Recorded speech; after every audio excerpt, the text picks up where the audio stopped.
Macross.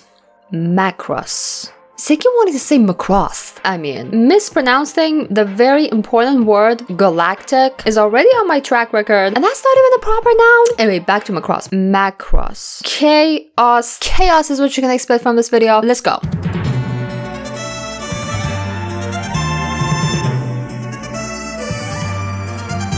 So y'all know the drill, or not if you're new. In which case, welcome to Tiny Wave TV. I'm Fate, and this is my brand new journal. I'll be watching the show chosen by popular vote and sharing the journey with you all as I go. Shout out to our awesome community. You once again surprised me with your pick. But you know what? I think I know why y'all went with this. This stuff is right up my alley. Macross is a show all about this one woman who is, quite frankly, everything. She's everything. She's an alien. She's gigantic. In my next life, y'all, I'm gonna be a ginormous battleship. Yeah, ginormous alien battleship fortress. But that's not even the coolest part. The coolest part is that she's such a my pace girly. One moment she's like, I've been remodeled. I'm a new woman. The next she's like, I sense bitches. I'm traumatized. Fire! Wait, did I just initiate hostilities? Oopsie. Oh, seriously, the women's presence in this show is huge and I love it. But overall, having watched about a third of the series, what I can say is that it's weird. It's a weird show. Oh my god, how can I explain this? It's the vibe, right? It's whimsical, kind of comical, theatrical. I don't know, maybe it's me. I'm very new to the genre. I wonder why. Like, I never really got into it. I watched Darling in the Franxx when it came out. Everyone and their mom was all about 02. Do y'all remember? I've also watched this show called Bravern. Fabulous. And that pretty much sums up my mecha experience so far. Yeah, I don't know why. Like, I love robots. Giant, shape-shifting robots. You know, sometimes I feel like a robot. Every day at my job, I feel less organic and more robotic. Like, yeah. That right there, that's the Macross experience. It serves ridiculous antics and existential crises on the same platter. And I'm here for it. 12 episodes in, consider me hooked. Also, I'm totally addicted to the OP. Macross. Our queen absolutely deserves an anthem this fire. Now let's jump into episode 1. Love getting introduced to the queen and all the girlies. The guys, yeah, don't get me wrong, okay? I'd love me some quality males, so I could ship.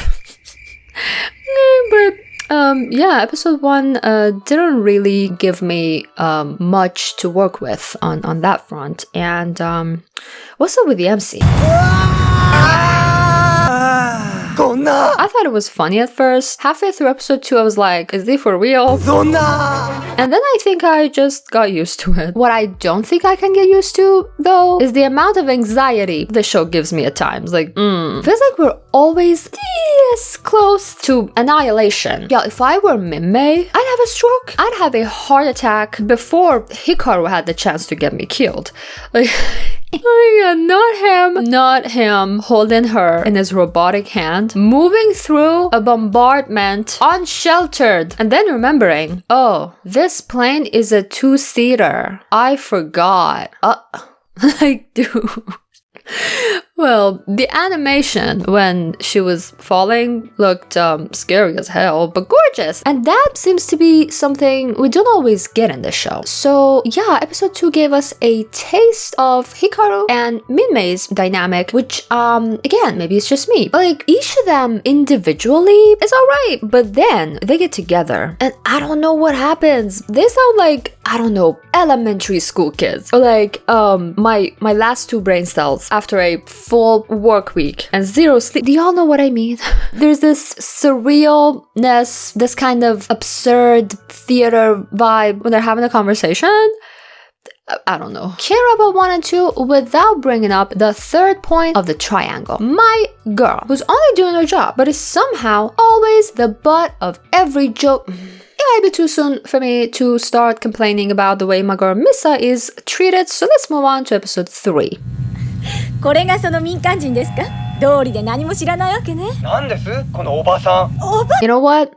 It. This scene pisses me off. Why is everyone acting like she's being extra or difficult when she's, one, absolutely right, and two, talking so calmly and respectfully? Then there's this bitch Hikaru bitching for no reason. Like, dude, she's right. You got yourself involved in something you weren't qualified for. You got your own sorry ass traumatized moments ago. Put Mime in danger more than once. And oh my god, I can't believe she said, folks like her can be scary. Like, girl, I should be yelling at fucker too. But fucker is fucker. What do you expect? Now, Macross is Macross. So of course you should expect the unexpected. She really just looked at the moon like, cute, but let's crank it up. Next thing you know, boom. Pluto. Love her shenanigans. This gonna be a whole series of me going every time she posts something. Like, it's so immense, you could just get stranded inside of her. And what do you get? The perfect setup for some romantic developments. Like in episode 4, when she made tally marks on his plane and didn't get shredded for it, that was the sign right there. Anyway, that was one peculiar situation from space fishing to let's unsubscribe from existence real fast. Like Hikaru / Minmei things, right? Really, the wedding scene was actually touching. I was sitting there ready to burst into tears, like, young love, doomed romance, let us be together in death. And then, yeah. Now episode 5, y'all. I would not want to be a civilian in this world. The anxiety! I wouldn't survive Macross's transformation. I mean, she looked amazing, but on the inside, girl, I can't even. What is episode 5? Yeah, MC decides to become a soldier, partly influenced by a certain Miss Lin. Alright, I'm gonna make a comparison. Tell me if you see the double standard too, or I'm just spiraling. Minmei gets to indirectly hype Hikaru up to join the military to do the very dangerous, life-threatening job of a pilot without really knowing what it entails, while quote-unquote sitting somewhere nice and safe. But someone else who's actually working her butt off to keep the civilians and the pilots safe has to sit there and take all of Hikaru's nagging and bitching. Also, before we move on to episode 7, shout out to 1, the pinpoint barrier operators. Never thought I'd find a scene cute and panic-inducing. And 2, my girl Misa for the brilliant move, shoving Macross's arm into the enemy ship.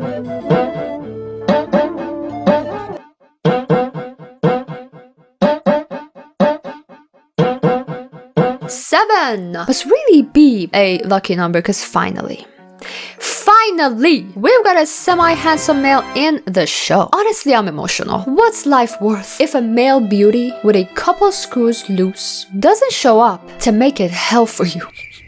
Right? At any rate, this was a hot episode with spicy action and yet another girl on the edge for Hikaru to deal with. I mean, I couldn't really get invested in the whole fiber thing. Fiber? Riber. Sorry, my girl. Yeah, we also had Minmei being Minmei dismissing the horrors of war. She's keeping spirits up, so it's not all bad. And continuing to friendzone Hikaru. I feel for him, you know. The one you love is kind to you, but they're kind to everyone. You get invited to their party, but so does everyone. We are joined by yet another cutie in episode 8.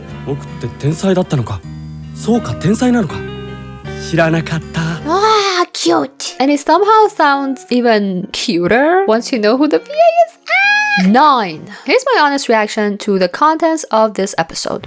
Like, what in the unnecessary BS? Macross herself is our queen. We don't need to choose another one. Can't be 2 of 1. You know what I mean?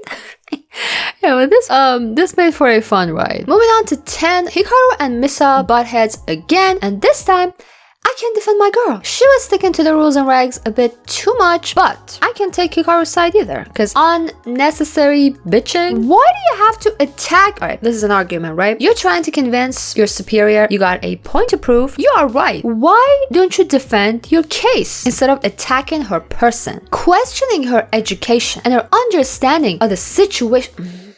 He's an idiot, so never mind. In other news, we got Miss Lin following her dreams, building her career, prioritizing it over a certain pilot acquaintance. As she should, I mean. I do feel bad for the dude, but like, she's smart. She's doing the smart thing. And Hikaru, he doesn't really get the time to dwell on his disappointing love life. Because starting this episode, we're getting into the whole getting captured by aliens arc. Loved it. I mean, the space chase thus far was interesting and all, but don't you just love an unexpected turn of events? Ritai's attack, slay. I mean, I should be on humanity's side, but damn this giant man. Especially when he fought Hikaru barehanded, caught in midair. Slay! And I'm getting a headache from watching Hikaru and Mr. Bicker. Same! So you gotta hear the shit that he says. 女はね、軍人なんかやらずに料理をしたり、歌でも歌ってる方がよっぽど可愛げがあっていいですよ。Excuse me? First of all, you joined the military like yesterday, and now you have opinions about who should and shouldn't join? Second of all, sorry that some of us haven't made it our life's mission to be cute by your standards that are based on Miss Lin. Gosh. And her response, chef's kiss. If the chef hated me personally. Like, girl, go hand him his misogynistic Sorry, y'all. But as long as she's taking the disrespect with grace, I'm taking it upon myself to get mad on her behalf. You know what? I know where this is going. Unfortunately, I was spoiled. You Google a name and yeah, definitely not pleased with this, but I get it. Yeah, I mean, it's a classic trope, right? Still, I better see some solid growth from Hikaru, or else I will find you. And I will kill you. I know I've been harsh on the boy. Deserved, okay? But I won't pretend he doesn't have some depth to him. He is aware of the terrifying side of war. When Falker bragged about shooting down planes, he straight up called him a murderer. When he found out the enemy was humanoid, it hit him. He knows how all this messes with him emotionally. And honestly, that's something I respect. But then he says stuff that I just... Now, I thought I was seeing things towards the end of episode 10, but 11 proved that no, the animation is really not animationing at times. It kind of gets tough to watch, honestly, but not as tough as watching Hikaru and Misa kiss. For the aliens, I told you, if I see developments in here, they'll have my blessings. But yeah, the poor giants were like, ew, what's that? So we get to learn more about the alien society. There's something that just rubs me the wrong way. Take a look. I mean, they're not quite shippable if you ask me, but like, why not? Why not? Max with Kakizaki would be better though. Speaking of whom... Like... And he was fast to catch on, right? He's a genius. Then we got Hikaru stranded inside a battleship with a pretty girl part 2, which was surprisingly wholesome. いい人見つかりますよ。よく言うわ。嘘じゃないです。今ぐらい女らしくしてれば。I would argue she's been ladylike this entire time, and there's something wrong with Hikaru's eyes. But yeah, this was a moment of vulnerability, and it takes courage to face yourself, the reality of your life like that, right? I mean, if I were her, I wouldn't open up to this bitch. But like, yeah, it was a nice heart-to-heart. And Hikaru showed that once in a blue moon, he can be not a total jerk. Episode 12 was wrapped up with success. Hero's Party made their escape. The enemy infiltrated Macross. I shouldn't be excited about that one, but these giant girlies rock. Plus, Spies vs. Protoculture sounds like it'll be fun. And all of that made for an explosive music video for Miss Lin's debut track. KYUUN KYUUN KYUUN. Alright, my throat feels raw. This was a long ass video, but let me give it a try. KYUUN KYUUN KYUUN KYUUN 私の彼はパイロット Yeah, the War Widow edition. Thank you for watching. Let me know what you think and see you next time.